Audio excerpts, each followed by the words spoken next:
We can't give up. You know, revolutionary Pan-African nationalists, we don't give up. Okay, so we're gonna try to get this done so I can hop in the shower and get on over to the church for tonight's Nat Turner versus Donald Trump presentation. So here we go again. Fourth or fifth time, Facebook shut me down. So we're going to try to make it happen. Okay, let's pick up where we were. Parents, always exercise your right to review your child's psychological evaluation report before you go to the school to review the report with the school team. Let me say this again. Never walk into a psychological evaluation review meeting if you have not first read and reviewed the evaluation yourself. That's right. When the school calls you and says, we would like to go over Prince Ifatunde's psychological evaluation, can you come in next Friday?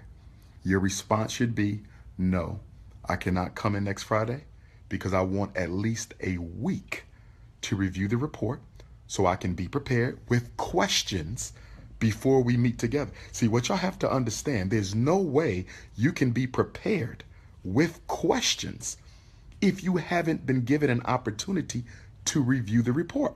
Let me say this again. How can you ask insightful questions? How can you ask critical questions about your child's psychological evaluation report if you haven't had a chance to see it? So the school done already saw it. The principal read it, the teacher read it, everyone read it but you. So you're sitting around a table full of white folks, and you're the only person who has not read the psychological evaluation report. Do you understand? You are ill prepared, and you never go into battle when you are ill prepared. You never go into battle when you are ill prepared, okay? So when they call you to schedule the psychological evaluation review meeting, okay, this also includes parents whose children are already in special education. Even if your child is already in special education, you still need to review the paperwork. A lot of you special ed parents think that since your kid is already in special ed jail, you don't need to take the IEP seriously, you don't need to take the psychological reevaluation seriously, and that's not good, okay? You should always, always take your child's education seriously, okay? So tell them you want a week to review the report. Legally, you can have 10 days. Okay, legally you can have 10 days, but the school can also ask you to waive your right to review the report. Let me say this again. Special ed law. The school can have you sign a waiver that you do not wish to review your child's psychological evaluation before you review it with the team or before the IEP meeting. Can I ask you a question? Why would you waive your right to review your child's psychological evaluation before the IEP meeting? Does that make any sense? If you're a good parent who cares about your children, and I'm sure you all are and all do, why would you waive your right to review your child's evaluation before you go into the IEP meeting? That doesn't make any sense. But a lot of you guys do it all the time. Never waive your rights to anything. We ain't got no rights to begin with. You giving away rights you ain't even got. Stop signing waivers. I don't care what the waiver is for. Do not sign a waiver. Don't sign a waiver when you go to court. Don't sign a waiver with the lawyer. Don't sign a waiver at the special ed meeting. Don't sign a waiver with Donald Trump. Don't sign a waiver with nobody. Do you understand? Okay. Always review, go over it. And then if you have some questions about the report, what should you do before you even go to the meeting? You call in to Dr. Umar Johnson's Tuesday morning Black Parent Teleconference. You call into Dr. Umar Johnson's Tuesday morning Black Parent Teleconference, right? And then you can ask me all the questions you want, or you can pay $50 and I will review the report one-on-one with you over the phone as long as we need to till you get it right, okay? So you can always be prepared, always be prepared. Not to mention you also need to read Psychoacademic Holocaust, okay? So Okay, what are the different sections? What did I say previously on the cutoff video? If the report is 20 pages or longer, there's a strong chance that the psychologist did not type the report, the computer typed the report. You don't want your child being diagnosed by a computer program. But I can tell you a lot of psychologists diagnose the reports, diagnose children by the computer program. You don't let the computer. And you can always tell when the computer did the diagnosis because the report will be real thick. And this is how you can get the psychologist. This is how you catch the psychologist in a lie. So you ask the psychologist, did you type this report or did the computer type this report? Who interpreted the data and made the determination that my child is learning disabled? Who interpreted the data or made the determination that my child is learning disabled? Did you interpret the data and make the determination that my child is learning disabled? Or did your computer interpret the data and make the determination that my child was learning disabled? This is very, very important. You don't want your child being diagnosed by a machine. You want your child diagnosed by a man or a woman, and preferably a black man or a black woman. And you guys know that you can always contact the Association of Black Psychologists. You can always contact the Association of Black Psychologists. You can email me for the email address, a phone number. Okay, the president of the Association of Black Psychologists, a very good elder of mine, Dr. Washington, Dr. Kevin Washington, down in Washington, D.C. Shout out to Washington, D.C. I will see you guys on Sunday, December the 4th, Washington, D.C. I will see you on Sunday, December the 4th at the Thurgood Marshall Center. Dr. Umar Johnson will be speaking in Washington, D.C. in the first time for 2 years. We can only sell 380 tickets. It'll be up on Eventbrite soon. We're going to talk about this whole black reality that we're about to walk into in 2017. So Washington, D.C. Okay, my Washington State, I've been trying to find a Seattle venue. No luck. Washington State, I've been trying.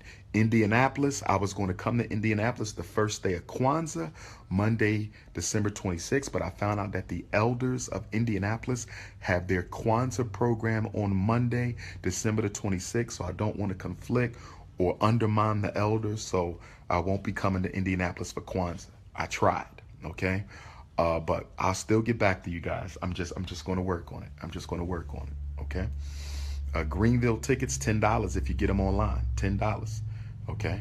At the door, $20. We got a school to build. We got a repatriation task force. We got the Unapologetically African magazine. We got the Black College and Consciousness Tour coming up. We got the Adult College and Consciousness Tour. That's right, brothers and sisters. For all of y'all who saw the Black College Tour last year on the live streams on my Facebook, I'm going to do an adult trip just for the adults. We're going to do the North Tour just for the adults. I'm looking at March. So for everybody who's over the age of 18 and you want to go on a College and Consciousness Tour because you never been to Howard, you never been to Hampton, you never been to Dell State, you never been to Cheney, and you want to learn that black history of the black colleges. Some of you guys might be 25. You want to go back to college. You want to know what opportunities are there for non-traditional students. Okay, so we're going to be doing a college tour. Okay, we're going to do half brothers and half sisters. Okay, I can't have a bus full of sisters because you know the whole Tepper is going to start hating on me if I got a bus full of sisters. So we're going to do half brothers and half sisters, but there will be no haters on my bus. No haters. If you ever hated, you're not coming. Don't sign up because you will not get on my bus. I don't do haters. I don't like people around me who don't like me. I respect your right not to like me, but you will not occupy my space if you're a hater. That will never happen. Okay, so make sure you review the evaluation. You can always ask Dr. Umar Johnson some questions about it, the Tuesday morning conference call. You can email me the questions. You can get a private consultation. Of course, you can always read Psychoacademic Holocaust. So, what are the different sections of the psychological evaluation?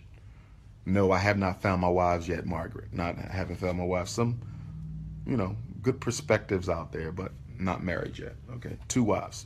Prince of Pan-Africanism, 2 wives. Anyhow, the sections of the evaluation. Number 1, the purpose of the evaluation. What is the purpose? Every evaluation should have a purpose. The purpose. Why is your child being... This child is being evaluated at parent requests due to suspicions of a learning disability. This child is being evaluated at teacher requests due to the teacher's observations that the child might be autistic. This child is being reevaluated as part of the 3-year federally mandated reevaluations for all children with a disability. You must have a purpose of the eval. If I don't know why I'm testing a kid, what am I looking for? I need to know the purpose of the eval. So the first thing you should see, okay? Well, one wife might work. If I find that one wife who know how to keep her mouth shut, don't put my business out, okay, who can stay in the background, not thirsty for the limelight, because a lot of y'all sisters, y'all just want the limelight. Y'all not there to support the brother. You just want to be all, Hollywood. I ain't looking for no Hollywood. But let me get back on topic, okay? Purpose of the eval. I need to know what the purpose of the evaluation is, okay?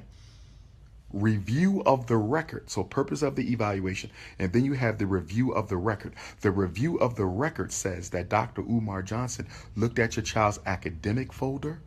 Okay, I looked at the reports that the parent had. I looked at attendance. I looked at suspensions. I looked at test scores. I looked at report card grades. I looked at notes home. Review of the record. That gives us the context. The review of the record gives us a psychological context. What am I dealing with? What has this child been through? So if the psychologist hasn't reviewed the record, then how does he put his findings, or how does she put their findings in the appropriate context? You have to review the record. Do you understand? Okay. So then after you review the record, you interview the parent. I want to talk to you. Why do you want your child tested? Or why did you let them test your child? And see, interviewing the parent gives you a lot of good information, because when I interview the parent, I might find out that this kid was out of school for a year. That changes things. I might find out that this kid was locked in a trunk, God forbid, for 2 hours, and he suffered psychological trauma. That changes things. When I talk to the parent, I might find out that the daddy is locked up. I might find out that the kid is a foster parent. I might find out that the parents left him on a doorstep. I might find out he was sexually abused. So I need that interview with the parent, with the primary caregiver, so I know what's going on with the child. You understand? This is very, very important. Very, very, very, very, very important. You understand, to interview that parent. You got me? So then, after I interview the parent, I then want to interview the teacher or teachers. Okay? Now, here's my problem with the teachers. Y'all know what Dr. Umar problem with the teachers? A lot of them is lazy. They ain't got no time for me to sit down and interview them. So then I have a teacher questionnaire, because I know a lot of teachers are busy. Not all teachers are lazy. They are overworked. But then we got some trifling lazy teachers, both black and white. So what I tell the teacher is, I need you to tell me what you see in your class with your own 2 eyes. How can I make an effective determination about this child when you're not telling me whether you have a problem? If the parent thinks the kid is reading disabled and you just think the kid is lazy, I need to know that. I need to know that. If you think the kid got a learning disability and a parent don't think nothing wrong with the kid, I need to know that. If the kid come to school late every day, I need to know that. If he hookies class, I need to know that. If he sleeps, I need to know. The teachers can see things that I won't see when I evaluate the kid, because I'm only going to spend a day or two with that child. A day or two, 48 hours max. The teacher is with that child all day, every day. The parent birthed that child. The parent carried that child. So there's no way I can make an effective determination without talking to the parent and the teacher. So I'm telling you, parents, stop letting psychologists diagnose your child without talking to you. If you get a psychological evaluation and the psychologist did not talk to you, you should give the evaluation back. Give it back. How can you make a determination about my child and you never even spoke to me? Do you feel me? Getting a little thirsty over here.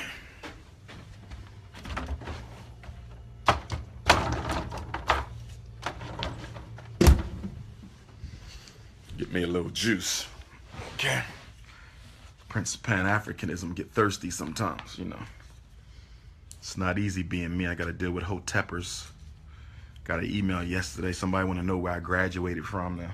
How many times have I said that information? Do I got to spend the rest of my life telling people where I graduated from? Really? I got to keep going through this stuff. That's how this is going to go. Okay. I've already answered that question. All right.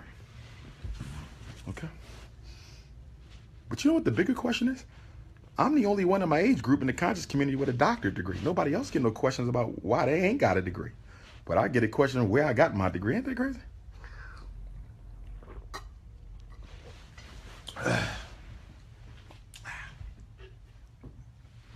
Not bad. Simply orange. Okay, I need one of you vegetarians to hook me up with one of them green smoothies. Okay, put some of that put some dates in it because the dates are sweet. It tastes a little bit better. Okay. Now, you're right. The psychologist should always talk to the parent. But let me say this, in defense of psychologists, let me say this. I just talked about teachers who don't care to talk to the psychologist. Some teachers don't care. Guess what? Some parents don't care. I've called parents up. This is Dr. Umar Johnson from such and such school. I would need to ask you a couple questions about your child. This should only take about 10 minutes. Do you have a little bit of time just so you can give me some background information? Was your child born of a full-term healthy pregnancy? Did your child ever require any hospitalizations? Has there ever been any surgeries? Does your child take any regular ongoing medications? Did your child begin crawling on time? Did they begin walking on time? Did they begin talking on time? What about potty training? Did your child begin potty training at the right time? What about socialization? How well does your child get along with other children? Has there ever been any bullying in your child's life? Okay, has he ever been separated from either caregiver for a significant amount of time? Okay, exactly when did you notice that your child's behavior began to make a turn for the worse? When did you notice that your child began to struggle academically? These are some of the questions that I ask, but some parents don't want to talk. I'm too busy. Leave me alone. I done already told the school what they need to know. Excuse me? Excuse me? I'm given the responsibility of determining whether or not your child is going to be put in special ed where they may never graduate or may end up in jail, and you don't even want to talk to me, you trifling, filthy Negro parent? Really? Oh yeah, so I can't blame the psychologist. If the teacher don't want to talk and the parent don't want to talk, there's nothing you can do. Okay, so yeah, purpose of evaluation, review of the record, interview the parent, interview the teacher or teachers, okay? And then the next is observation. Two types of observations. You observe the child in the class where the alleged disability is taking place. And then you also observe the child while you evaluate the child. Now, I'm going to say this, though, in defense of psychologists. Evaluating a child in the classroom during instruction, in my opinion, does not yield a lot of useful information unless it's a behavior problem. If we're looking at emotional disturbance, ADHD, conduct disorder, yes, the observation is externalizing. So observing a kid in the class can give you a lot of good information. But if we're talking about a learning disability, me just watching the child receive instruction, that ain't helping. So that ain't really big on my list. What I do get a lot of information from is when I observe the child, when I'm testing the child. That one-on-one observation is key because that gives me insight into how the child approaches their problems and how they solve their problems. That is the most powerful and important thing for me right there. Okay? So you do your observation. After you do your observation, you now do your testing. Achievement tests, IQ tests. Okay, now a basic psychological assessment is going to have an IQ test. That's when you do intelligence test. Achievement battery, that's when you do the reading and the math and the writing, all the academic stuff. A visual motor assessment to make sure the child doesn't have any occupational motor issues. An adaptive behavior assessment to make sure the child is adaptively developing appropriately in terms of communication skills, socialization skills, self-help skills, okay, community navigation skills. Of course, you need adaptive behavior assessment to determine if a child is intellectually disabled or mentally retarded. Okay, you cannot diagnose a kid as intellectually disabled purely off the IQ score alone. So you do all your tests, right? And then what is at the end? At the end of the evaluation is conclusions, determinations, impressions, recommendations. And these can go in a different order. Some psychologists don't use all of the words. I say conclusions and recommendations. Some psychologists say impressions and conclusions. Some psychologists say determination and recommendations. But there's normally two more sections: a determination or conclusion, and then a recommendation and impressions. Determinations and conclusions, or recommendations and impressions. This is what we say. based on the information gathered in this evaluation, according to federal special ed law and state of Pennsylvania code, state of Michigan code, state of New York code, state of Texas code, state of North Carolina code, I have determined that this child meets the definition of a child with a learning disability in reading comprehension. Notice what I said. What did I say? Did I say the child have a reading disability? I said the child meets the definition for a reading disability. Did y'all see that? Why do we word the reports like that? Why doesn't the report just say this child has a reading disability? The report don't say that. The report says this child meets criteria for a kid with a learning disability. This child meets the definition of a child with a learning disability.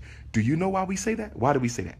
We say that because, as I always say when I talk and with these tutorials, you cannot prove a learning disability, right? Okay? I look better than Kevin Durant. Shout out to Kevin Durant. Okay? You cannot prove a learning disability. Okay? So you don't say the child has a learning disability. You say that the child meets criteria for a learning disability, or you say the child meets the definition of a learning disability. Do you understand? That's why the language. So when you said my child has a reading disability. No, we say, I didn't say your child has a reading disability. I said your child meets the criteria for a child with a reading disability. Your child, okay, meets the definition of a child with a learning disability. As psychologists, we only deal in probabilities. As psychologists, we deal in probabilities. We cannot deal in definities because we cannot definitively prove these diagnoses. So you definitely have to look at the wording of the report. Now, this is where you come in. When you read the conclusion or determination on your child's psychological evaluation report, do you agree with the logic of the psychologist? Do you agree with the logic of the psychologist? Does it make sense? Does it make sense to you is what I'm asking you. Does it make sense? Okay? You really say, this don't make sense. Then I probably need to take a look at it, or another black psychologist, because I'm not the only one out there fighting for our kids. Okay? But that's the most important thing. Does it make sense to you? Which is why you can let me look at it and I read it and I say, this don't make sense. They said your child is retarded because he got a 65 IQ. Well, the law says you can't determine that a kid is intellectually disabled purely off the IQ score. There must also be evidence of an adaptive behavior impairment. You understand? So I would tell you, logically, this don't make sense. Does it mean the kid was misdiagnosed? No, because I did not meet your child. But based on the logic of the report, it definitely sounds suspicious. That's why you have to read the report. A lot of you parents never read the report. You have to read it to make sure it makes sense. And guess what? Let me tell you another little secret. Let's say you read the report and you find another child's name in your child's report. Let's say you read the report and you find another child's name in your child's report. How did that happen?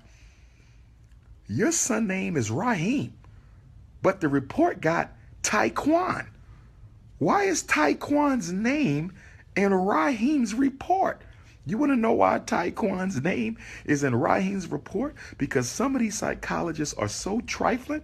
When they find a kid who's very similar to another kid that they evaluated, guess what they do? Guess what they do? They take the other kid's report, put your child's name on it, and print it out and give it to you. They never even typed a separate report for your child.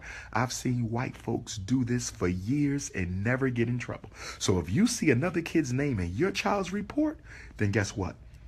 You better look at that report with some suspicion, because it sounds like they took another kid's report, changed some names, put your kid name on it, and gave it to you. You better be on the lookout for that. You better be on the lookout for that. Okay? Now, let me give you something else that you need to be careful of. The other thing Hope my juice is fresh. The other thing, at the last, okay, page of the evaluation, this should be a test and measurements page. A test and measurements page. This is a page where the scores are listed. Make sure your child's scores are listed. If the scores are not listed, then guess what? There's a strong chance that they never tested your kid or never finished the testing. Some psychologists will tell you, well, I don't include the scores because parents don't understand them. That's nonsense, okay? I can teach you how to understand those scores in 10 minutes. Don't fall for that. Go to the end of that psychological evaluation report. Is there a page of score? Do you see the IQ test with the scores? Do you see the reading test with the scores? Do you see the adaptive behavior measurement with the scores? You always want the scores, because if you ain't got the scores, how can we look at that report and determine whether or not the report is accurate based on the scores? Make sure they report your child's scores. And if they say we don't do that, tell them it's not up to you. I'm the parent, and I have a right to my child's scores. And I want the scores. If you get a report without the scores, then you should give the report back. Do you understand? Do you understand? Okay? So basically, that's just a quick overview. Thank God we finally got through it. Okay, it wasn't as long as it was going to be, but I don't know when Facebook going to shut me down again.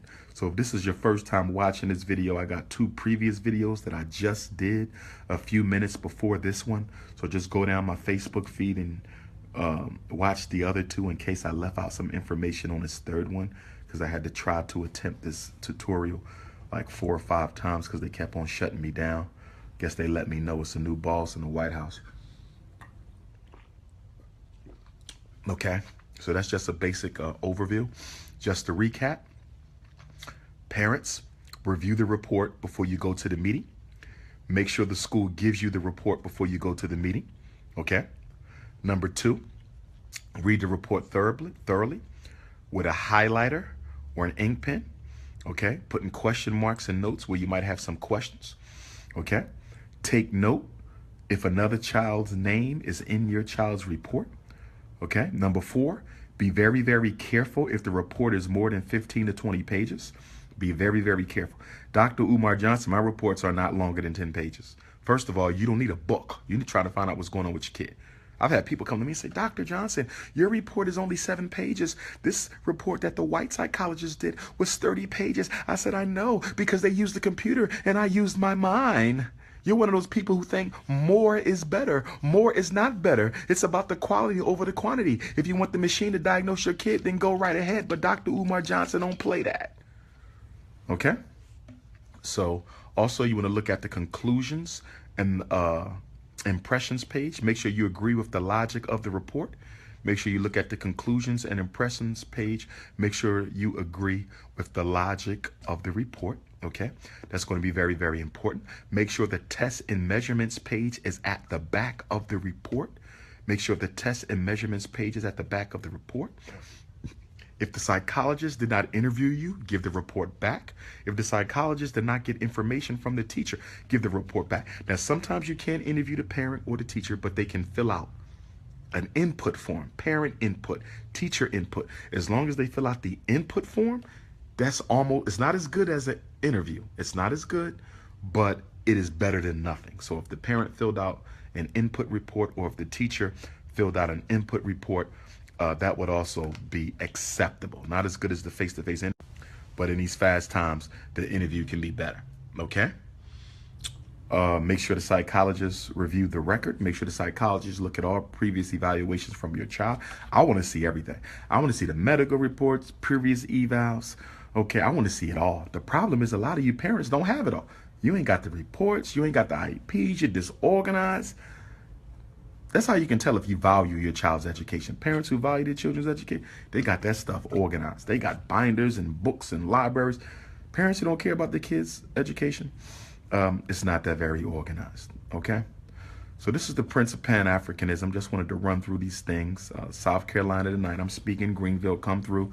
Tickets available at the door. All Students who attend historically black colleges and universities, if you attend a historically black college and university, you get in free tonight, but you have to have your ID. Okay, if you do not attend historically black college and university, you have to pay. Okay, because I support HBCUs. You understand me? All right, so you got to pay. I'm sure you don't mind because the money is going to the fundraiser. The money is going to the college tour.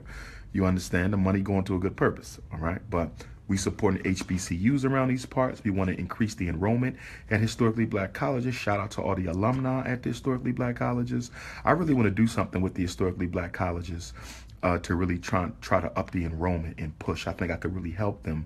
But of course, I'm so unapologetically African, and many of them value their relationships with white folks more than educating our kids. So I don't know how that's going to happen. But Virginia State University, I know we had to postpone, but Virginia State University, I will be coming back. They're going to let me know when. Bowie State, I'll be coming there soon. Morgan State, I will be there February the 22nd. Okay, Voorhees College. I spoke at Voorhees College. Yes, I spoke at Voorhees College a couple years ago. Wouldn't mind coming back. Founded by a young sister who passed on in her 30s. Shout out to Voorhees College. Okay, Garland. Garland, please get all your comments out now, Brother Garland, because I'm going to block you. You'll never post again on my page because you are a dusty, hotep, hating ass dude. Everybody take a look at Garland. Garland wants to be seen, so please look at Garland. Everybody look at Garland. He needs some attention. Self-esteem is kind of low. Please look at Garland. Everybody say hi to Garland. Garland needs attention. But anyhow, so yes. So we got South Carolina tonight. Doors open up at 4. Lecture from 6 to 9. Come get your Nat Turner t-shirt. Okay, definitely get your Nat Turner t-shirt. What else? Psychoacademic Holocaust. I'm going to talk about the presidential election tonight. I'll probably do a live feed on it later. I'm not going to do a live feed on it now because it's the lecture and I want y'all to come to the lecture. Okay, and then Washington, D.C., Thurgood Marshall Center, Sunday, December the 4th. Jacksonville, Florida. Long overdue. I will be back in Jacksonville, Florida on Wednesday, December the 28th. I will be in Detroit, Michigan, Motown. I'm coming back to Motown, Detroit, Friday, December the 30th for Detroit. Okay, Atlanta, Georgia, Shrine of the Black Madonna, New Year's Day, Sunday, January the 1st, 2017. And we're going to talk about new leadership for a new movement. You understand? New leadership for a new movement and a new black agenda. Hotlanta, Georgia, January the 1st, 2017. Make sure y'all donate to the fundraiser, please. GoFundMe.com/Dr. Umar. GoFundMe.com/Dr. Umar. You can also mail in your donations to payable to FDMG Academy, P.O. Box 6872, FDMG Academy, P.O. Box 6872, Philadelphia, Pennsylvania, 19132. Resumes to fdmgresumes@gmail.com. Tickets for DC, tickets for Detroit, tickets for Atlanta, tickets for Jacksonville. I should have them up by the end of the week. Prince of Pan-Africanism.eventbrite.com. Prince of Pan-Africanism.eventbrite.com. If you're interested in requesting me to do an event, whether it's a black college community lecture, you can send your request to Dr. Umar Speaks at gmail.com or Dr. Umar Speaks at yahoo.com. I repeat, lecture requests should be directed to Dr. Umar Speaks at yahoo.com or Dr. Umar Speaks at gmail.com, or you can email it to me, Dr. Umar Johnson at yahoo.com, and I will go ahead and forward it on. February is about to fill up real quick. February is about to fill up real quick. So if you want me to come out to February, I know that's when I get hit with a lot of the colleges and universities. Colleges and universities, don't wait to the last minute. Some of y'all get mad at me every year because I cannot accommodate you. You need to get in contact with your Black Student Union, your student government, your director of student activities, and tell them we need to bring Dr. Umar Johnson for Black History, and we need to do it now. Okay, stop waiting to the last minute. I got an invite for FAMU. I'm just waiting to hear back. I got an invite for FAMU, so I should be coming to FAMU soon. Shout out. And I think FAMU is Tallahassee, right? I think it's Tallahassee. I've never been to Tallahassee before. I've never been to Tallahassee, Florida before. Seattle, I need a venue. It looks like we might get Kansas City, Kansas. We're looking at Kansas City, Kansas, the first day of Kwanzaa, Monday, December the 26th. So we're working on Kansas City, Kansas, okay? So y'all know how to get at me, 8444 Dr. Umar, the number again, 8444-DRUMAR.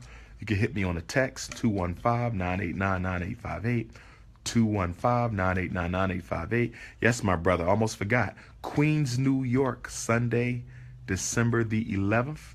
Queens, New York, Jamaica, Queens, shout out. Okay, I'll be in Queens, New York, Sunday, December the 11th. Okay, and I will be in Elizabeth, New Jersey. Shout out to Dirty Jersey, Elizabeth, New Jersey, on Saturday, December the 10th. I'm trying to work on Charlotte. Okay, trying to work on Charlotte. We're trying to get that Charlotte thing popping. Okay, so we're trying to get that Charlotte thing popping right now. Okay, so fam, keep me in your prayers. Good talking to everybody. Prince of Pan-Africanism. I do this because I love you. I love our children. You know what I mean? And I'm just thankful to the Most High that she put me in this position. Thankful to the ancestors. But we bigging up Nat Turner today. Today and tomorrow, Nat Turner Day. Nat Turner was executed tomorrow, 185 years ago, between 10 a.m. and 2 p.m. So tomorrow, between 10 a.m. and 2 p.m., pour out some libation for Nat Turner. He was executed on November the 11th, 1831, between 10 a.m. and 2 p.m. If you're going to forget or you can't do it because you're going to be at work, then tonight at midnight, make sure you pour out some libation to Nat Turner between 10 a.m. and 2 p.m., 11/11. I wish I was at Nat Turner land because I would love to go and pour libation at the site of the lynching, the site of the hanging, on November 11th. In fact, that's what we're going to do next year. Next year, we're going to go to Nat Turner land on 11/11. And that's what we're going to do. More information will be coming about the Black College and Consciousness Tour. More information will be coming about the Repatriation Task Force. More information will be coming about FDMG. More information will be coming about all the things that I'm working on. So stay with your boy, Prince of Pan-Africanism, Race First Renegade, Most Requested Scholar. It's revolutionary Pan-African nationalism. Nothing else works. Nothing else I care about. I'm African, proud to be African. I don't want to be what you want to call yourself. I am black. I know who I am. I don't want your religion. I don't want your ideology.